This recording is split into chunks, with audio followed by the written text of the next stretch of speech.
مسیح یسوع کے بابرکت فتح مند اور جلالی نام میں آپ سب کی سلامتی ہو۔ عزیزوں، آج ہم کلام مقدس میں سے پڑھیں گے حقیقی روزہ کے بارے میں۔ یسایہ کی کتاب اس کا 58 باب 5 آیت سے۔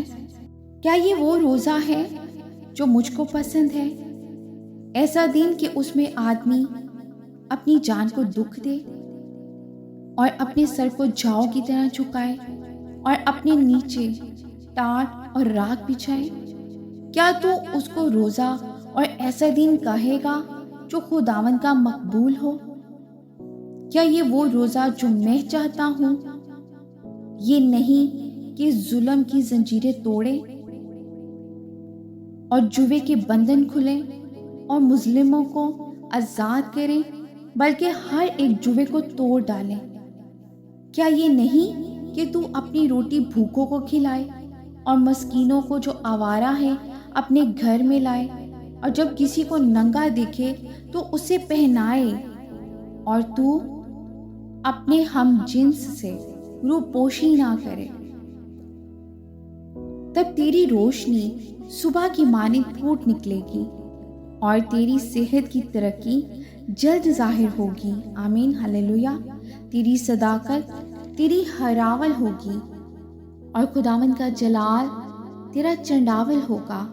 تب تو پکارے گا اور خداوند جواب دے گا، تو چلائے گا اور وہ فرمائے گا میں یہاں ہوں۔ آمین، ہلیلویا۔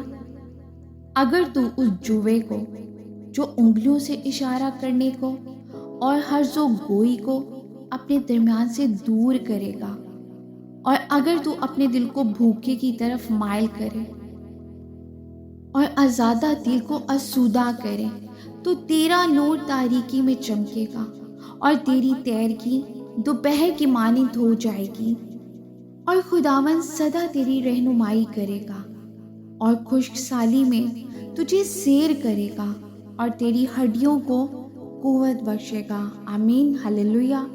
پس تو سراب باغ کی مانند ہوگا اور اس چشمہ کی مانند جس کا پانی کم نہ ہو۔ ہلیلویا۔ اور تیرے لوگ قدیم ویران مکانوں کو تعمیر کریں گے اور تو پشت در پشت کی بنیادوں کو برپا کرے گا۔ آمین، ہلیلویا۔ اور تو رکھنا کا بند کرنے والا اور آبادی کے لیے راہ کا درست کرنے والا کہلائے گا۔ آمین۔ خداوند کی زندہ پاک کلام کے پڑھے اور سنے جانے میں اس کی برکت ہو۔ خداوند کا شکر ہو۔ عزیزوں، آج کے کلام کے وسیلہ سے خداوند ہم سبوں کو برکت دے اور ہم سب کلام کے پڑھنے یا سننے والے محض نہ بنے، ہم کلام پر عمل کرنے والے بنے۔ آمین۔